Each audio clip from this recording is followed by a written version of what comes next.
of Amara Raja Energy and Mobility Limited, hosted by Motilal Oswal Financial Services Limited.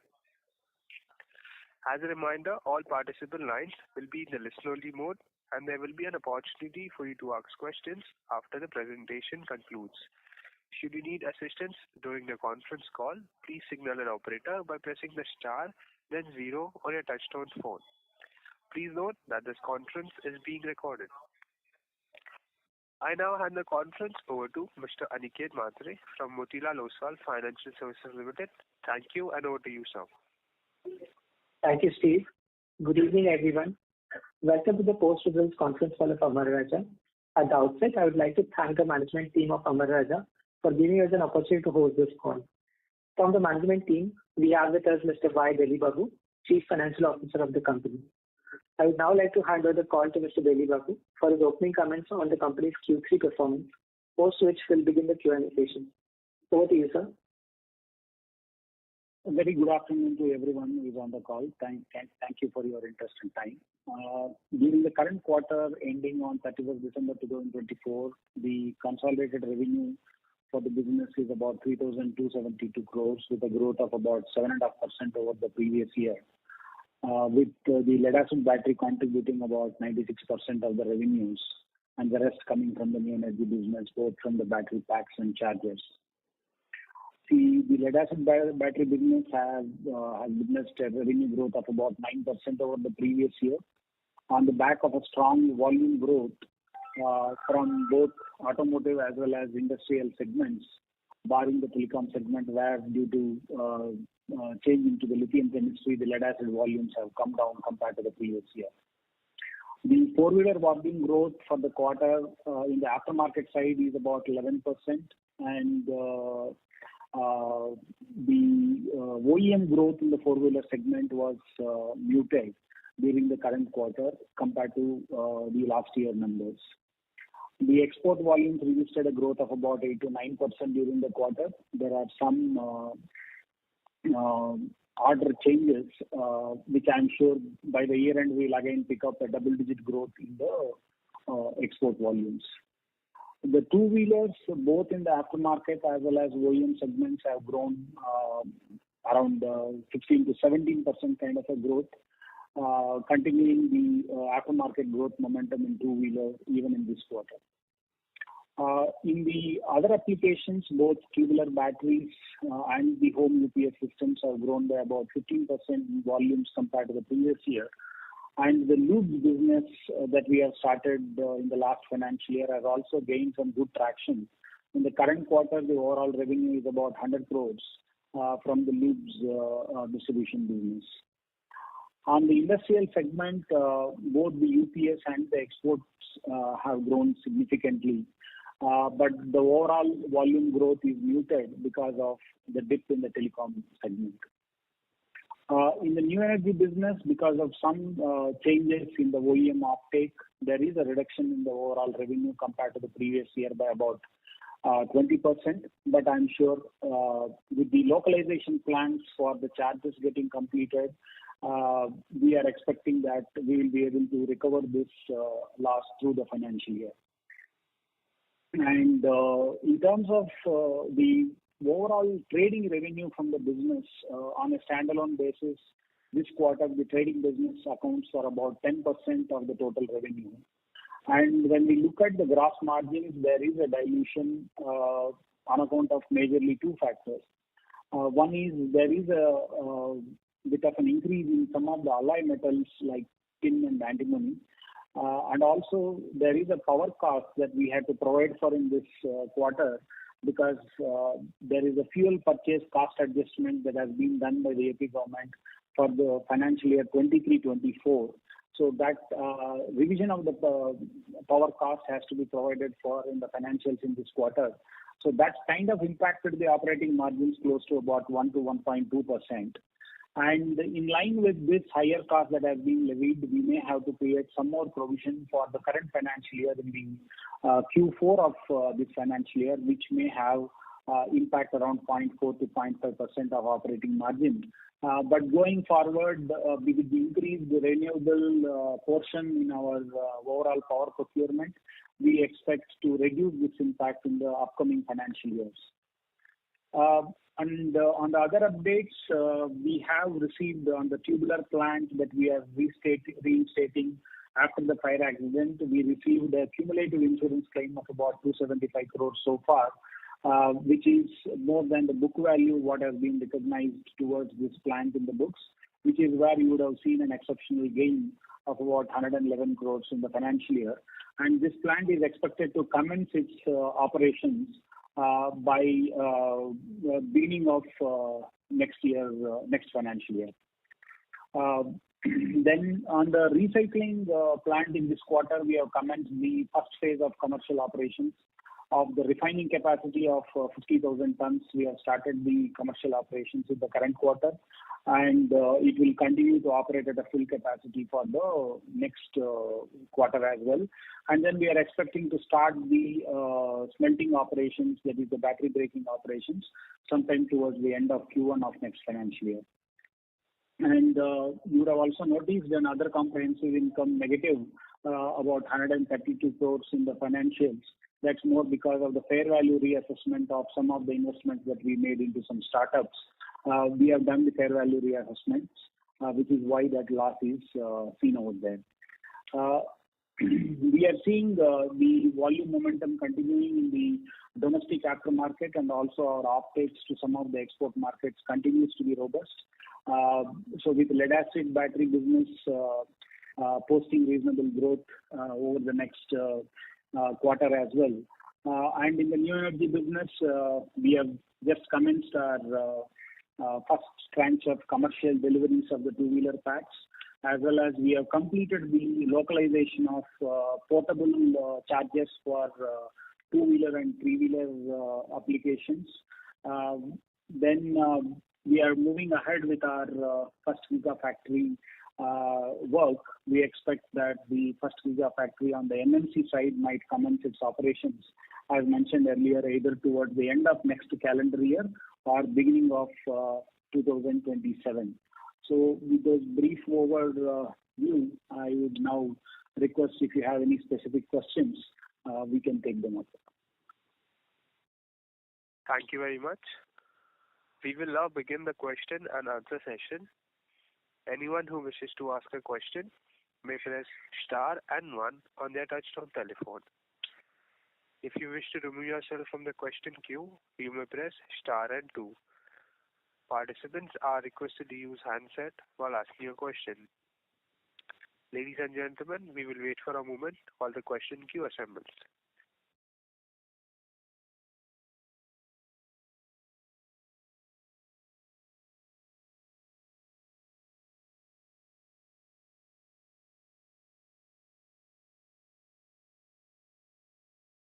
The first question is from the line of Mumuksh Mandlesa from Anand Rathi Institutional Equities. Please go ahead. Yeah, thank you, sir, for the opportunity. Starting with the other expense, as you mentioned about the electricity cost going up, about 100 bips to 120 bips impact for this quarter. But I still see the other expenses also being higher by around 170 bips Q and Q. Can you just explain whatever other expenses had seen increase this quarter also? See, the total QOQ expenses increase is about 51 crores. Out of that, about 37 crores is power. The rest of the expenditure are some of the advertising expenditure that we have incurred during the current quarter, which generally on an annualized basis will the expenditure are incurred based on the activities that we perform in a given quarter. So, and also some bit of increase in our overall freight expenditure, considering some of the additional trading business that we have done during the current quarter. Beyond that, there are no other significant increases. Got it. And just for next quarter, the under 40 to 50 bips of impact would be seen for the more electricity provision, right, sir? Yeah, I am expecting it could be around 0.4% is what is my estimate at this time, but obviously we need to fine tune that estimate. That's the current estimate that I have. And next year onward, from the current level, it should come down.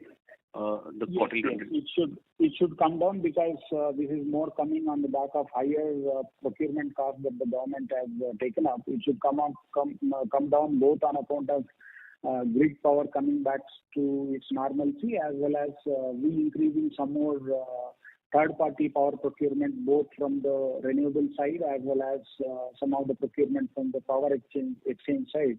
So I'm sure this number should again go down. Got it. So coming to telecom segment, can you share what was the revenue share for this quarter? And considering the shift happening to lithium battery, I mean, any near term, what kind of fall we expect for this segment? The current quarter revenue is still about 10 to 11% of the total revenue. But if I look at from the because in the telecom side, when I look at including my lithium-ion battery packs that we are supplying, still it accounts for about 10 to 11% of our overall revenue. But only on the lead acid side, if you take, because these are still initial days in terms of our overall lithium supply. So around 9% of the revenue from telecom, of the overall revenue is from the telecom lead acid battery business. I think we will see a conversion of lithium into telecom going forward as well. But this being one of the oldest plants that we have, so it is not a huge drain as far as the profitability is concerned. And currently, how much is the fall, sir, in the telecom, sir? On a year-on-year basis, about 25 to 25%. Yes. Got it. Got it. Sir, on the lithium cell plant, just on the once it commences operation in CY27, based on the ramp-up plans and the orders which we have won, what kind of revenue we expect, sir? See, on the pack side, on the lithium, both packs and chargers, last year we clocked a revenue of about 500 odd crores. And this year also we expect to meet that number, maybe 10% higher than what the number last year was. So that's the number that we are looking at. But going forward in the next year with the new chargers that are getting localized, and also some of the DC fast chargers products that are getting ready, and ramping up some of our battery packs to other product segments, both in the storage side as well as mobility side, we should see some bit of growth. But at this time, it is too early for me to put a number around how much it could be. I mean, it should be sizable enough, at least in my mind, it should at least be in the double digits. But I wouldn't be able to put a number right now for the next year's growth. Got it. No, I was basically asking for the cell plant, sir, the NMC cell plant in the first year operation. What kind of revenue we see, sir? See, the current price levels of NMC cell is around $70 to $75 per kilowatt hour. So our phase one capacity out of the 2 gigawatt hour, maybe initially we will start with half of that 1 gigawatt hour kind of a number. So it also depends on the offtake. So I mean, you can. That's the kind of initial revenue what we can expect, depending on how the demand ramp up happens. Thereafter, we have to see how it goes.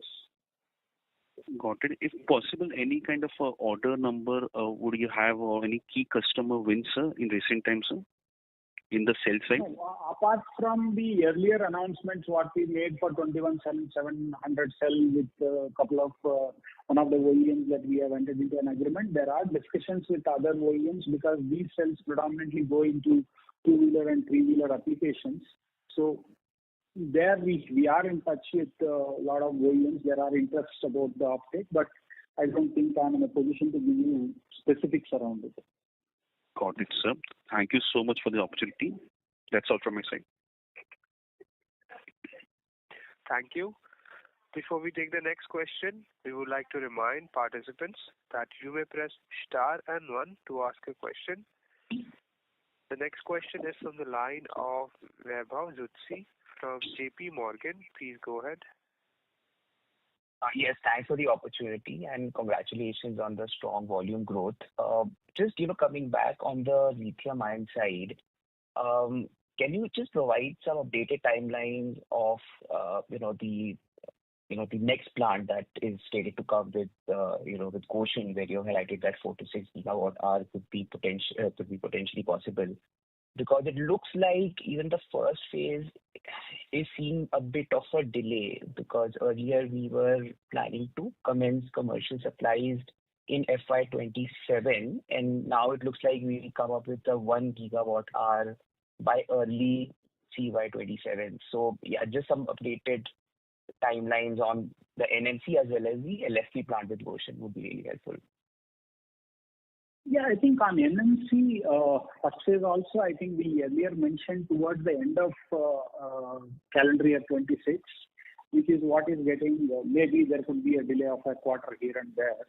As far as LFP is concerned, as I mentioned earlier as well, it will take at least another 3 to 4 quarters after the NMC plant commencement, because there will be preparation exercises that are currently going on, indicate that it may take that much time, considering various gestation periods for capital equipment and also some of the software development that is required.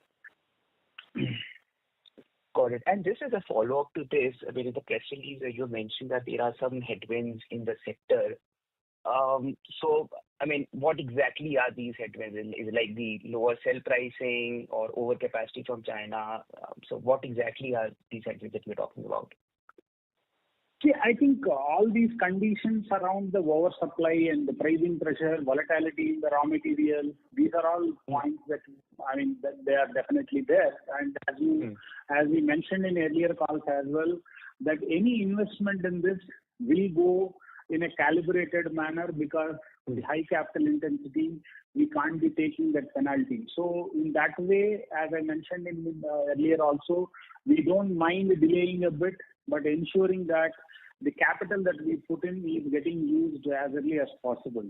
So in that sense, we will time the capex in a manner that it is not becoming financially burdensome, and it is not that the timelines, whatever we are targeting today, I'm not saying they are not subject to change. We should be changing them given the financial interest and also the way the product offtake has to happen, because even the product requirements for various OEMs might undergo a change. According to that, we have to make amends to our own preparation and our own product mix, what we have agreed.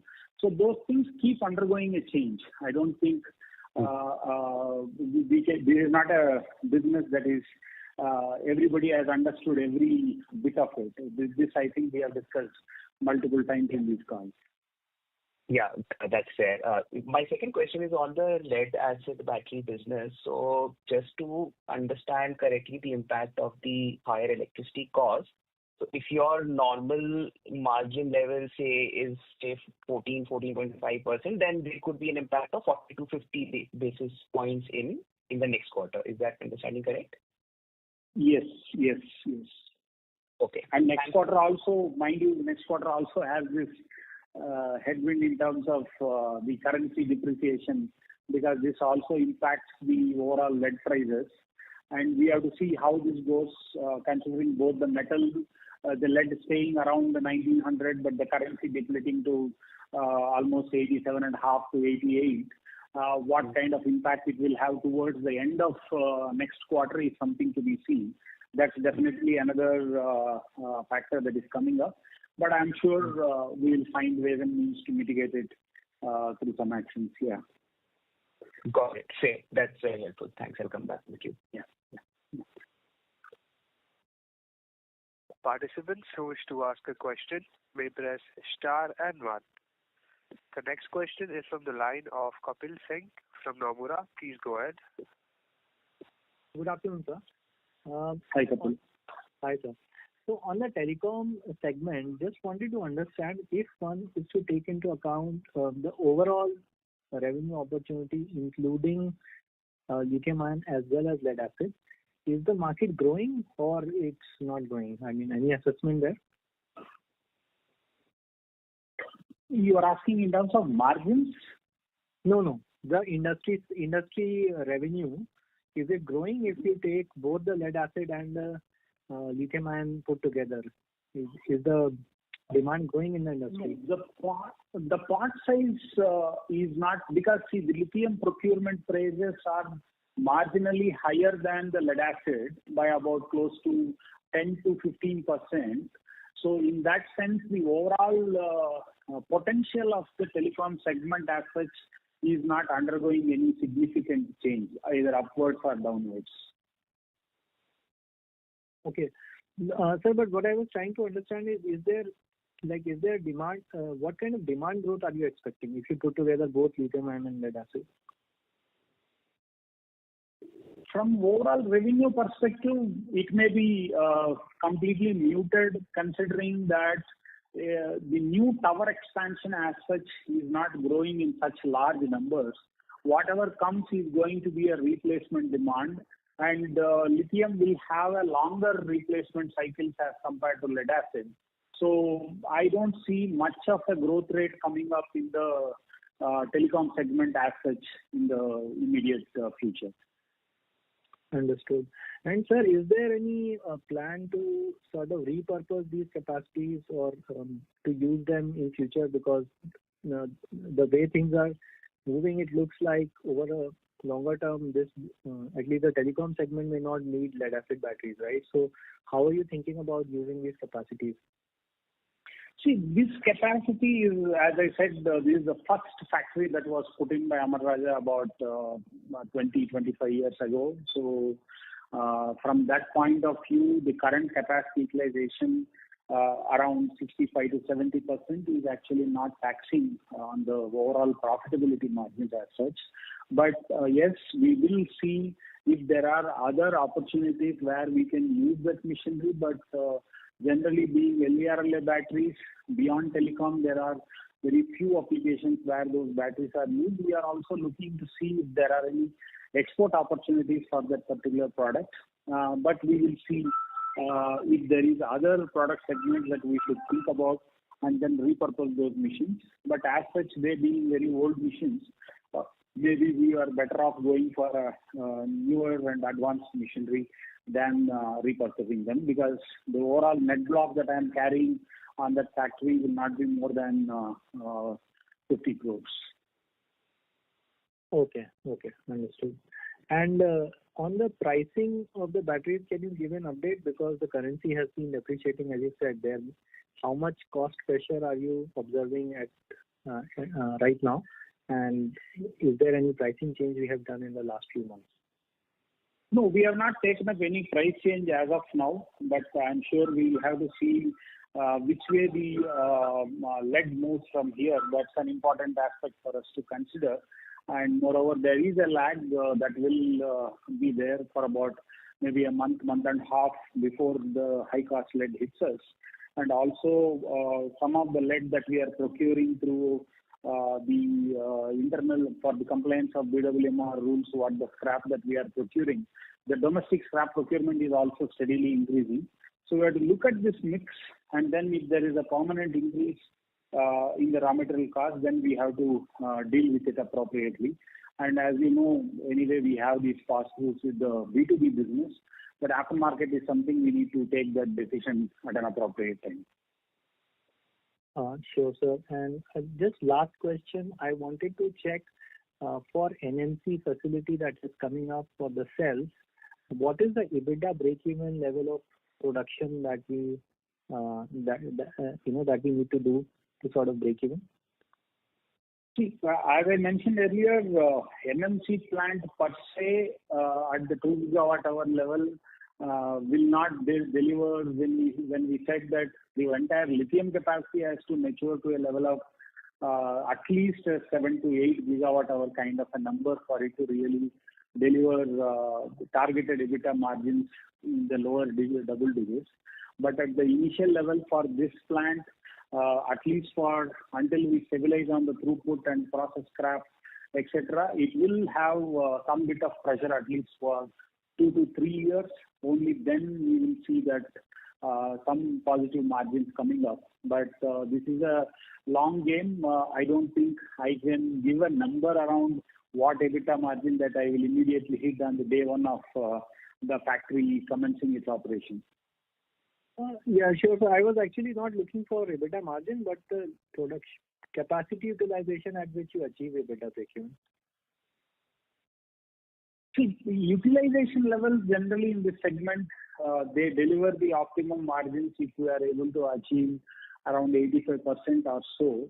But that will definitely depend on two variables. One is the demand, the other is obviously the plant ramp up as well. Sure, sir. Thank you, and I'll come back in the queue. The next question is from the line of Mukesh Saraf from Avendus Spark. Please go ahead. Sir, good evening, and thank you for the opportunity. First question is on pricing. The kind of, some of our checks suggested that competition is hiking prices by up to 3% in the aftermarket this month itself. So, would Amara kind of be following suit there on the price hikes? Mukesh, I can't give a pricing decision over an investor call, but nevertheless, as I mentioned earlier, we will definitely review those prices and then see what decision to be taken in the aftermarket in the light of the dollar appreciation. Right, but directionally, the call will be to kind of preserve margins over any kind of market share or any such target there.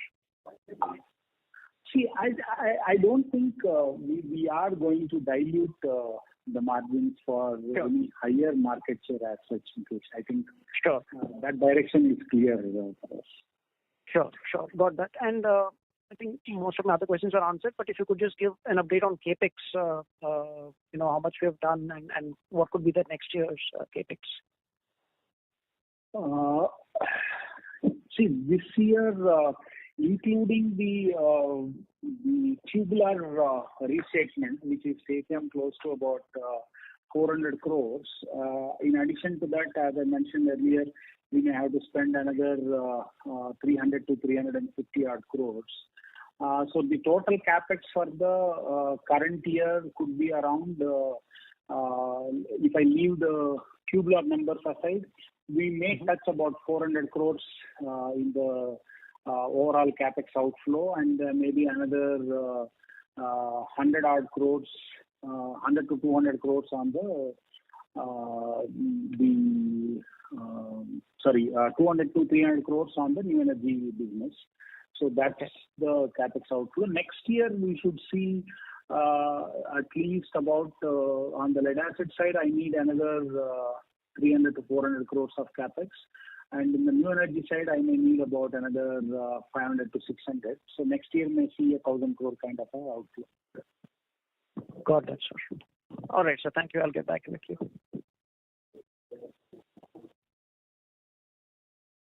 A reminder to all participants that you may press star and 1 to ask a question. The next question is from the line of Balkrishna from Axanoun Investment Management. Please go ahead. Good evening, sir. My first question is related to lead acid business. So, how are you anticipating the demand in terms of volume as well as total revenue perspective in the next financial year? See, as we have discussed earlier, both the four-wheeler segment, we have always seen the overall market demand around 8 to 9% kind of a growth, and two-wheeler demand growing around 11 to 12, or in some quarters it has even gone to 12 to 13 as well. And we will see the UPS segment in the industrial side still growing at 6 to 7% kind of a number, but the export market is where we believe we can grow at least another 13 to 14% kind of a number next year as well. So given all this volume backdrop and also the traction what we are seeing on our used business, I think we should continue with a revenue momentum of anything around 11 to 12% even going forward on the lead acid battery side. The second question is related to overall at the industry level in the lithium ion business. So we recently saw a report on the players who bidded in PLI scheme. It appears that they will not be able to get any incentive because they would not be able to meet the targets of localization or production level. So, do you think will this be, let's say, that will put us at the par level, or how does it impact the industry players who did not get to participate in PLI schemes, and will it make any difference in the competitive landscape? See, I see PLI scheme obviously had certain conditions with respect to starting commencement of the commercial operations. So when we quoted, we have been realistic to when we can actually do this. But nevertheless, that's going to be an advantage even as per the scheme for a period of about 3 to 4 years, where our estimate was if we get the best of the subsidy, then it may make about $3 to $4 per kilowatt hour of sales. So to that extent, for a period of 3 to 4 years, maybe people would have enjoyed that benefit. But even without PLI or with PLI, the overall strategy of getting into this battery segment was intact. I don't think it is materially going to alter the decision making of any player who is really interested to come into this segment. So from that sense, in a long-term perspective, I don't think that will make a very serious difference to the competitive landscape. Yes, maybe there could be some players who may think otherwise, but I believe if you look at large players who have commenced a long-term commitment to this business, I don't think it will undergo a significant change. Thank you so much for answering my questions. Thank you. The next question is from the line of Aniket Matre from Motilal Oswal. Please go ahead. Hello, sir. Quickly around your market share trends on a segmental basis, could you just help us understand where we are? Are we losing share? How are you placed within the competition? No, I think we are stable with respect to our market share. In fact, on the aftermarket side, we believe we must be gaining some bit of market share considering last 2 quarters growth momentum, what we are seeing on the four-wheeler as well as two-wheeler side. But that's an estimate we generally revise on a yearly basis. But we believe currently we should be around 33-34% kind of a market share in the aftermarket side. Maybe in the two-wheeler, we may be a little higher, maybe around 35-36. And as far as the industrial is concerned, we continue to have on a combined basis, both lithium and lead put together, we should be having about 57-58% kind of a market share in the telecom. And the UPS business, we continue to be around 40-43% kind of a market share. On the OEM side, in two-wheeler, we are around 25%, maybe marginally higher this quarter.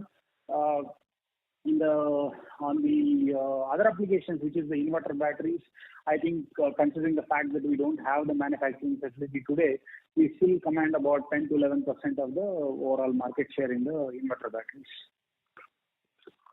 Thank you. Sure. And sorry, did you mention about telecom?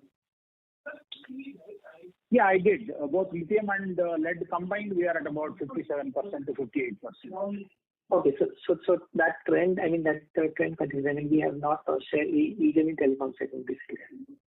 Yeah, but considering the fact that we have so many players that are coming up in lithium, and then currently all of us are pack assemblers with cell capacity to be coming in, maybe we will see some bit of a dilution in the telecom market share with merely because there are too many number of players currently operating. Right. And in terms of the utilization levels at the moment, the two-wheelers, four-wheelers, and industrial, could you just help us understand where they stand today and if you would need any capacity in any of these segments in forward? See, we are almost using about 85-90% of our four-wheeler capacity and about close to 90% of our two-wheeler capacity. And only in the LVRLA, our capacity utilization will be around 65-70%, whereas the MERLA, that is the industrial UPS batteries, we should be around 85% or so. thanks to some of the throughput enhancement initiatives that our teams have taken up, we are able to realize more throughput out of the existing lines, which was one of the objectives that we have set for ourselves, how to get more out of the existing lines through some of the automation as well as industrial engineering initiatives. I think they are paying us well. I think in some of the units, we are able to increase the throughput considerably, almost to 5 to 6% of the existing capacity we are able to add without making much of a capital investment. So I think as of now, we are self-sufficient with respect to the capacities that we need for both all the product segments that we are participating. Once we have the tubular facility coming up with close to 1.2 to 1.3 lakh battery capacity, that should be sufficient for our inverter battery demand as well, because we always top it up with some bit of trading. Sure. And as far as the capex for 300 to 400 crores for FY26 is concerned, is that maintenance capex, or that includes some capacity addition for some of these segments? Yeah, there are a couple of lines that we are taking up in our four-wheeler side. It will have some bit of capex requirement on that side. And the rest is basically the regular capex, and also some of the automation-related capex in terms of automating some of our activities in the lead-acid factories areas. We may need to put some more investment around the digitalization of it. So that's where the rest of the amount is going to be spent. Got it. Just one last bit on from my end, just to clarify on the lithium ion part.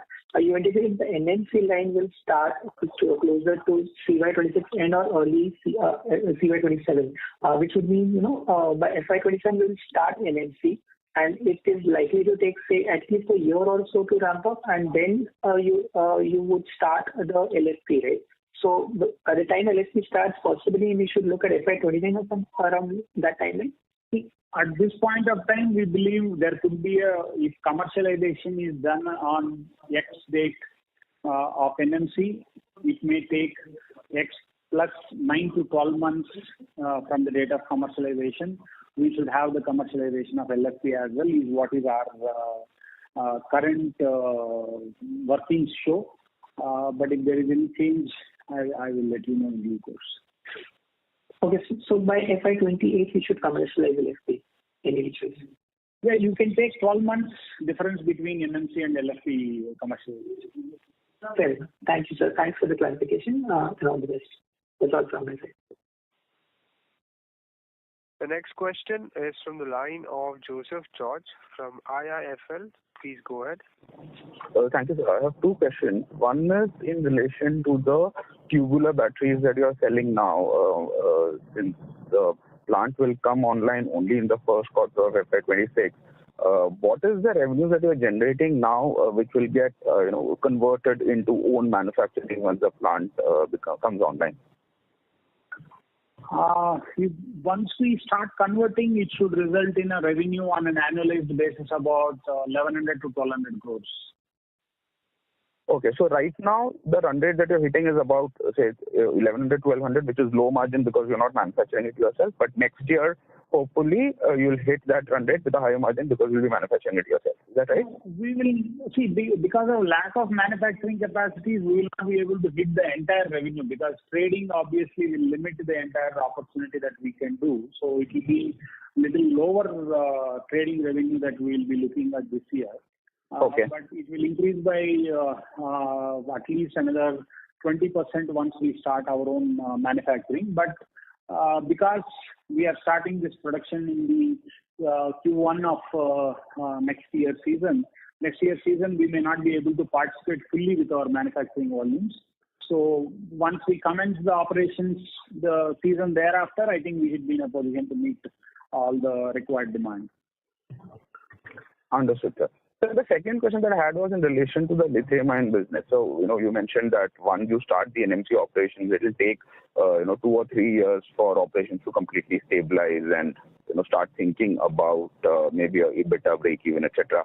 So when I think of the total investment that is going into, say, NMC, is it right to assume that you will have the initial capex that goes in setting up the plant and machinery and all of that, and in addition to that, for a period of the first 2 or 3 years till you are EBITDA positive, you will have to continue funding the cash losses? So effectively, the total investment till you reach break even might be much higher than the initial capex. See, simultaneous to the cell venture, the new energy business is also pursuing the pack business, right? So if we are able to meet the expenses, the revenue expenses, what we incur, at least partially through the money what is earned by the pack business, we should be able to mitigate some of those cash losses at least at the entire new energy business level. But if they are beyond that, yes, they need to be funded. But at this point of time, our target is to see that is as minimum as possible. But you are right. Because at the 1 or 2 gigawatt level, I believe we will still be able to make up that number with the other businesses what we will be doing. And then when it ramps up to a larger scale, then I'm sure there will be a pain at least for a couple of years before the entire thing gets stabilized. Understood, sir. Thank you. Thank you. The next question is from the line of Sanket from Ashika Stock Broking Limited. Please go ahead. Thank you for the opportunity, sir. So my question is on AGM batteries. So recently there was an announcement wherein we'll start supplying AGM batteries to Hyundai Motor India. So are we getting any orders from other OEMs as well? And my second question is what is the price difference between the AGM batteries and the conventional CMF batteries? And what is your view on AGM batteries? Is there a possibility that these batteries will be getting replaced by the conventional CMF batteries as well? See, AGM batteries, as far as other OEMs are concerned, I think while there are some OEMs have shown interest, and then some of them are trying to look at possibility of conversion. So, but that will take some more time before it is fully done. From the realization point of view, yes, AGM batteries will give a higher realization, but I don't want to put a number now because we should look at that number only when it ramps up to a significant number. Only then I think it is right for me to discuss those numbers in the calls. But over a period of time, whether migration will fully happen from flooded to AGM, there are possibilities, but it is going to take some more time because it has happened in two-wheeler flooded to AGM conversion that has started, and then it happened in a big way, which was basically driven by Amara at that time. But I'm sure it will take some more time before all OEMs accept, and then we also offer the product to the aftermarket side of it. Sure, fair enough, sir. So we may know what are the exact reasons why the OEMs are not shifting to these AGM batteries, because the pros are better than the existing technologies. I don't think there is any resistance as such to migrate, but I'm sure they will have to make their own homologation before they give the final consent to the entire process. But I'm saying it may take some more time before I can tell you that all the OEMs or which are the major OEMs who have agreed to go with this product, because it also depends on their own vehicle requirements as well, right? So it is not that every product can be, it is not a simple replacement of flooded to AGM. There are other things that have to be taken care before that migration happens. Okay, sir. So if I'm not wrong, we are the only one which is currently manufacturing AGM batteries in India. Is it? I may have to come back to you on that because I really don't know for sure whether Exide is making it or not. I may have to check and come back to you. Okay, so my last question is, so we are expected to supply these AGM batteries in Q4 onwards. So what is the expected additional revenue from this segment particularly?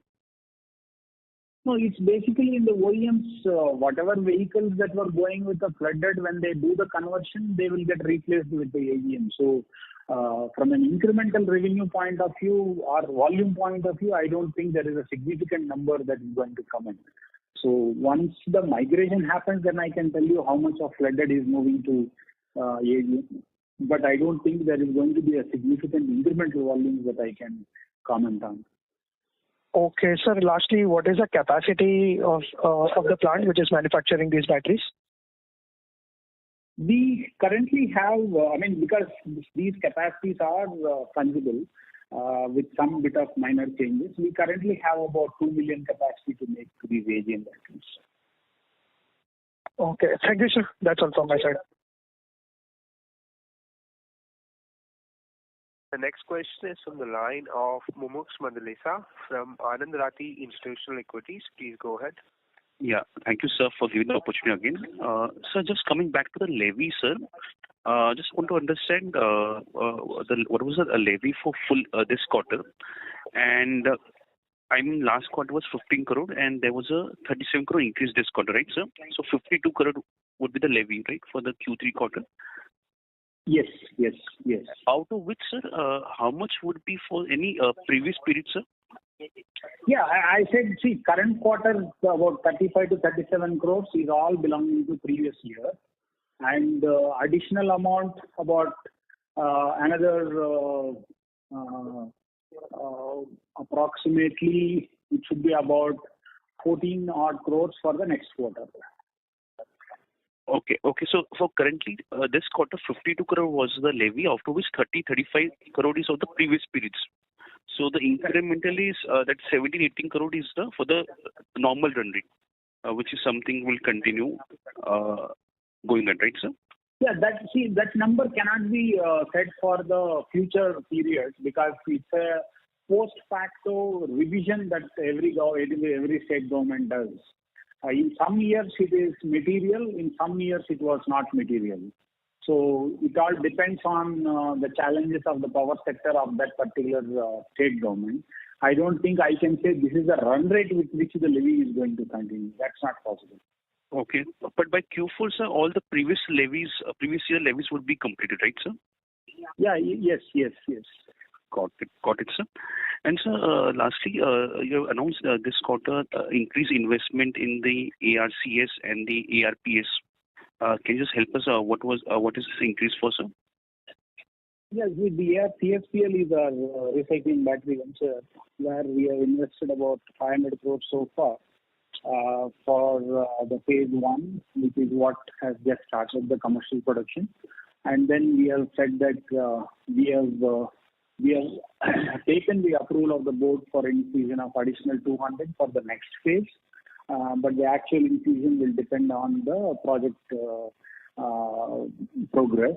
And as far as Amara Power Systems is concerned, that is the entity which is into charger manufacturing business, where we have taken a unsecured loan approval for about 50 crores, which we will infuse depending on the fund requirement. That is not an equity investment that we are proposing at this point of time. Understood, sir. Thank you so much for this. Thank you. Ladies and gentlemen, that was the last question for today's conference call. I now hand the conference over to Mr. Aniket Mhatre for his closing comments. Thank you, Steve. On behalf of Motilal Oswal Securities, I would like to thank Mr. Dilip Babu for taking out his time for the call. Thank you very much, sir. Thank you to all the participants for attending the call. Thank you and have a great week ahead. Thank you. Thanks. Thank you, everyone. On behalf of Motilal Oswal Financial Services Limited, that concludes this conference. Thank you for joining us, and you may now disconnect your lines.